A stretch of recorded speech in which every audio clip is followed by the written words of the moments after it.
Magandang araw po, welcome po sa aking channel, Love9 TV. Nandito po tayo ngayon sa Montgomery Place, Ayala Land, Quezon City.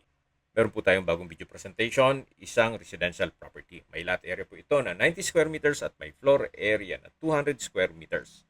Ito po ay 2-story house na may attic. Meron pong 3 bedrooms, 3 toilet and bath, maid's room with toilet and bath, car garage, common car garage, at ito pong bahay ay meron pong front and back street access.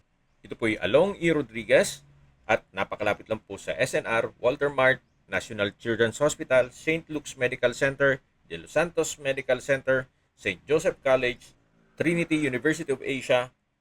Malapit po sa mga restaurants, fast food, banks at iba pang business establishments. Binibenta po ito ni owner sa halagang 55 million pesos. Kung may mga katanungan po kayo, tawag lang po kayo sa aking numero. Maraming salamat.